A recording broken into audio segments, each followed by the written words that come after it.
4 पुस्तकं जास्त शिकलेली आणि 4 पैसा जास्त कमवलेली माणसं आम्हाला म्हणतात I don't believe in God. Okay, no issue, it's your call. हा तुमचा विषय आहे, तो तुमच्या प्रारब्धाचा भाग आहे. तुम्ही देवाला मानत नाही यात वावगं नाही, पण ज्या दिवशी देव तुम्हाला मानणार नाही, हे जग तुमचं अस्तित्व सुद्धा मान्य करणार नाही, हे तुम्हाला मान्यच करावं लागेल, कारण जगाचा बाप आहे म्हणून चाललाय. तुमची टाळी वाजवायची पद्धत सुद्धा उपकार केल्यासारखी आहे. नुसती उपकार केल्यासारखी टाळी वाजवत आहे. दर घे दर, दर घे दर, दर आली आमच्या गावात, दर घे दर आली, वेलतोऱ्या दर दर.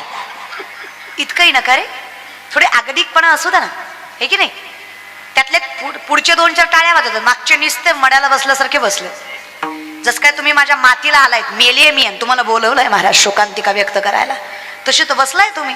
बायका तरी जरा गोड बसल्यात, हे एकदम ऍटिट्यूड मध्ये, तू बोल मी आहे, तू बोल, मी बसलोय, तू बोल, मी ऐकतोय, तू बोल. येणार नव्हतो मी, तुझं नाव ऐकून आलोय, बघतोय कशी करती, बोल. एवढा ॲरोगन्स. आणि उभा राहिलेली मंडळी, माझी एक विनंती आहे, कितीतरी कीर्तन ही मर्यादा समजून घ्या की रे. कीर्तनात उभा राहायचं नसतं, कीर्तनकाराच्या व्यतिरिक्त आणि व्यासपीठाच्या व्यतिरिक्त. कधी कळलंय का कीर्तन तुम्हाला? समजून घ्या. तुम्हाला काय झालंय, कीर्तन म्हणजे मनोरंजनाचा खेळ वाटायला लागलाय. तुम्हाला कीर्तनात आणि बाकीच्या गोष्टीत काही फरकच वाटत नाहीये. तसं करू नका. उभा राहणारे उभे राहिले, येणारे आले, पडणारे पडले. तुम्ही उभा राहून काय मिळणार आहे दादा? लोकांची अवस्था जरा अवघड आहे नाही का? विनंती आहे, आपला परमार्थच फार अवघड आहे. आपण देवाला मानत नाही असंही नाही आणि मानतोय असंही नाही. आपला परमार्थ म्हणजे सोमवार गुरुवार खात नाही, बाकी दणकवून आणतो. तुम्हाला असं वाटतं का फक्त सोमवार गुरुवारच देव बघतो?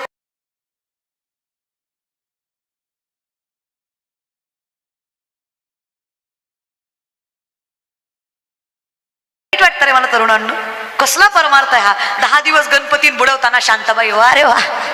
म्हणजे आरती वावळणारे तुम्हीच आणि नाचणारे तुम्हीच. नवरात्राचे उपवास, दसऱ्या दिवशी बोकड, देवी कुपती म्हण पोत्यात घालून आणला पाहिजे. सांगणारा आणि ऐकणारा दोन्ही महाराज बरं का.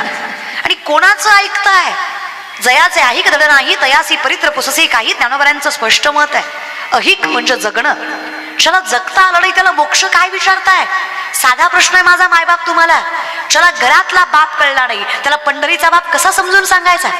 अहो ज्याला घरातली माय कळली नाही, त्याला पंढरीची माय कुठल्या तोंडानं समजून सांगितल्यावर कळणार आहे? चला माणुसकी कळली नाहीये, तो देव काय समजून घेणार आहे? अरे जो व्यसनात न निघाला नाही, तो परमार्थात काय येणार आहे? इथं बसलेले गोवा गुटखा तंबाखू दारू खाणारे पिणारे हातवरी करा. इतकं व्यसनमुक्त गाव आहे का? बर. अरे हिला फसवाल त्याला. तुकडोजी महाराज म्हणतात बघा, आम्ही इन्कलाब जिंदाबाद म्हणत म्हणत स्वातंत्र्यासाठी हसत हसत फाशीवर गेलो, आणि हे बघा स्वातंत्र्य. यांना फक्त माझी गाडी, माझी माडी, माझी दाढी, माझी बॉडी, माझ्याच बायकोची गोलगोल साडी, वास. तिकडं गाव पेटलं तरी चालतंय, आम्हाला काय देव देश धर्माचं करायचंय? आमचं ढेरग भरतंय ना, आमची हाऊस होतीये ना, आमची मज्जा होतीये ना. माझं व्यक्त एवढंच करायचंय मला की काही गोष्टी टाळायच्या तर टाळा ना. तुम्हाला सुखी व्हायचं आहे ना. तुम्ही इथं बसलेली माणसं कधी विचार केलाय की समाधान आहे का माझ्याकडे? सॅटिस्फॅक्शन आहे? कमावलंय मी सगळं, पण मी समाधानी आहे का? मी स्थिर आहे का? मी निश्चिंत आहे का? माझ्याकडे आनंद आहे का? पितामहा भीष्माने वचन घेतलं, काही झालं कृष्णा मी अर्जुन नाही सोडणार आहे. देवाला चिंता वाटायला लागली अर्जुनाची. अर्जुनाला बोलायला भगवान श्रीकृष्ण त्यांच्या कक्षामध्ये गेले. अर्जुन ढाराढोर झोपलेला, कसलंच भय नाही, कसलीच चिंता नाही, कसलीच काळजी नाही, निर्भय निशंक निश्चिंत राहिलेला. देवाला नवल वाटलं, वेडायस की काय बाबा? विश्वातलं सगळ्यात मोठं युद्ध लढायचंय तुला. चतुरंग सैन्य त्यांच्याकडे, तुझ्यापेक्षा 1.5 मोठं सैन्य त्यांचं. शस्त्रबल, मनुष्यबल, धनबल सगळं त्यांच्या ताब्यात. अरे ज्या लोकांना आपलं आपलं म्हणत होतास, तीच लोक तुझ्या जीवावर उठलेत. एवढी परिस्थिती वाईट असताना, एवढ्या व्याधीत, एवढ्या त्रासात, एवढ्या संकटात, एवढा निश्चिंत झालास कसा? एवढं स्थैर्य, एवढं धैर्य आलं कुठून तुझ्यात? एवढ्या संकटात झोप आली तरी कशी रे बाबा? ज्यांना झोपा येत नाही त्यांनी कान उघडून ऐका. इथं बरीच लोक अशी आहेत ज्यांना झोपा येत नाही. इलेक्शन लोकांचा झोपा तुम्हाला नाही. आणि कशी झोप लागेल म्हणा? पलंग सुद्धा सासऱ्याच्या पैशाचा आहे, त्याला स्वतःच्या कष्टाचं काही नको का झोप लागायला? तुम्हाला असं वाईट वाटत नाही का रे दादांनो? पलंग सासऱ्याचा, कपाट सासऱ्याचं, टीव्ही सासऱ्याची, फ्रीज सासऱ्याचा, वॉशिंग मशीन सासऱ्याची, भांडे सासऱ्याचे, गॅस सासऱ्याचा, काम कराय पोरगी सासऱ्याची, माज तुम्हाला काय न्याय आहे पण जगाचा. आणि हे शास्त्र सांगता, शिवलीला पाटील नाही. ज्याने कोणी बायकोचा रुपया घेतला आणि खाल्ला ना, त्याला जिंदगीत कधी समाधान नाही. उत्तमम सर्जितम कष्टम मध्यमम पितु अर्जितम अधम भातृवित्तच्च स्त्रीवित्त अधमाधम. जो स्वतःच्या कष्टावर जगतो ना, त्यांना अर्धी शिळी खाऊ द्या, पण जगाच्या बापाच्या दारात तो उत्तम पुरुष मानला जातो. त्याला अखंड समाधान आहे जो स्वतःच्या कष्टावर खातो, जो लोकांचं वरवाडीत नाही. जो भावाचं खातो तो अधम आहे, जो बापाच्या इस्टेटीवर आईट करतो तो मध्यम आहे, आणि जो बायकोचं खातो तो आदमाधम आहे. त्याला जिंदगीवर त्रास आहे महाराज बरं का. ज्यानं बायकोचं घेतलं ना, त्यानं आयुष्यभर कुडत बसायचं. आणि आता वाजवा टाळ्या, वाजवीत जा, खऱ्याला खरं म्हणीत जा. हा, तुम्ही मुद्दाम नाही टाळ्या वाजविला, तुम्हाला माहित आहे आपण घेतलंय. गप, आपण नसतं घेतलं म्हणजे वाजवली असती. आपण खाऊन बसलोय ना, आपण काय वाजवायची महाराज, आहे की नाही? थोडा विचारही करत जरे. माझ्या आयुष्यातला त्रास कोणामुळे? माझ्या कर्मामुळे. मी चुकीचं वागलोय. ज्या गोष्टी आपल्यात चालत नाही त्या आपण धडधडीत केल्या रे. कर्माचे 5 प्रकार: नित्य कर्म, पायाचित कर्म, काम्य कर्म, निषेध कर्म आणि सामर्थ्याने आपण जे अखंडितपणे उदरनिर्वाहासाठी करतो ते कर्म. आता नित्य, नैमित्तिक, प्रायश्चित्त, काम्य आणि निषेध हे कर्माचे 5 प्रकार. नित्य कर्म हरिपाठ, काकडा हे नित्य कर्म. निषेध कर्म जे करायचं नाही. प्रायश्चित्त ज्याच्यासाठी आपण चुका झाल्या म्हणून करतो ते कर्म. नैमित्तिक निमित्तानं केलेलं. आणि काम्य उदरनिर्वाहासाठी केलेलं. लक्षात घ्या, आपल्याला 4 कर्म करायचे आणि 1 कर्म करायचं नाही. निषेध कर्मामध्ये 7 गोष्टी येतात. तुतच्च मासम मदिराच्च वैश्या मृगार्थ चौर्यम प्रदार सेवा येतानी सप्त व्यसनानी लोके घोराती घोरम नरकम नयंती. 7 गोष्टी घोर नरकात नेतात. ह्या 7तली 1 केली ना, तुम्ही आनंदी राहू शकत नाही. त्यातला पहिला, 7 गोष्टीतलं पहिलं मांसाहार. नाही चलत रे, नाही चलत. तर हिंदू धर्मात मांसाहार चालत नाही. तुम्ही धर्माच्या विरुद्ध वागताय. आणि खाणारी पिणारी माणसं देवाच्या प्रसादाला सुद्धा म्हणतात वरची तर्री तर्री द्या, अरे प्रसाद तरी बादलीतला खालचा खा. का तिथं बी तरीच आणतो महाराज. जरा तरी डोकं लावीत जरे. हा, आणि इतकंही विचित्र वागू नका. पुरुषांचं मरू द्या, काही काही घरातल्या बायका खतरनाक आहेत. काही काही घरातली बाईच म्हणती रविवार आज हा नक्की पिंट्याला आवडतंय, मी चांगलं करते. हा बरं, तुझ्या हाताला हेच चांगलं जमत ग, दुसरं काही येत नाही. आणि असलं करू नये ना, किती सोमवार गुरुवार आणि चतुर्थ्या करा, काही फायदा नाहीये. आयुष्यभर चुकीचं वागायचं आणि 1 दिवस परमार्थ करायचा. आणि कसला उपास करता ग माय? चतुर्थी धरतीन 4दा कॅलेंडर बघते, कवाय चंद्रोदय कवाय चंद्रोदय धरती. कशाला सहन होतं तर धरायचं दादा. आणि विनंती माझी, लय उपवासाच्या भानगडीत पडायचं नाही ना. शरीरासी ताडावे. बरं, उद्या तुम्ही आजारी पडलात, तुमच्या घरातलं काम करायला दुसरी बाई येणार आहे का? मी काय विचारतेय, उद्या तुम्ही आजारी पडलात, तुमच्या घरातलं काम करायला दुसरी बाई येणार आहे का? ती आणतेल दुसरी, तुम्हाला खपेल का? ती दुसरीच आणाय बसलोय महाराज. तुम्हाला सहन होणार आहे का? मग कशाला जीवाला मरताय? पोटभर खा. हाडाची काढ झाली तुमच्या, माझ्याकडे बघू नका. माझी कीर्तनानं झाल्यात, मी खाते जीवाला. लई नाही ग मरायचं माय. अंतकरण शुद्ध ठेवायचं फक्त. शास्त्रवेद पाठ केले म्हणजे ज्ञानी होतो असं नाहीये. लाखो वर्ष तपश्चर्या केली म्हणजे श्रेष्ठ भक्त होतो असं नाहीये. नजर एवढी सामर्थ्यवंत ठेवा, इतकी समभावाने ठेवा. प्रत्येकात ज्या दिवशी तुम्हाला पांडुरंग दिसेल त्या दिवशी सगळ्यात मोठे भक्त आणि सगळ्यात मोठे ज्ञानी तुम्हीच असाल. फक्त समभाव असू द्या. हे समस्तही वासुदेव ऐसा प्रतितीरसाचा ओतीला भाव, तो भक्ता माझी राव आणि ज्ञानी तोची. तोच श्रेष्ठ भक्त आणि तोच ज्ञानी आहे. संत श्रेष्ठ ज्ञानेश्वर माऊली सांगतायत हे ते चालते ज्ञानाचे प्रतिबिंब, ओतप्रोत ज्ञान, ज्ञानाला फुटलेली वाचा, ज्ञानानं घेतलेला अवतार म्हणजे ज्ञानोबा आहे. किती ज्ञानोबा तुकोबा समजून घेतले का हो माऊली? 25 वर्षाची पोरगी आहे मी. काय वाटतं तुम्हाला? एका पायावर उभा राहून तपश्चर्या केली का कुठल्या वनात जाऊन?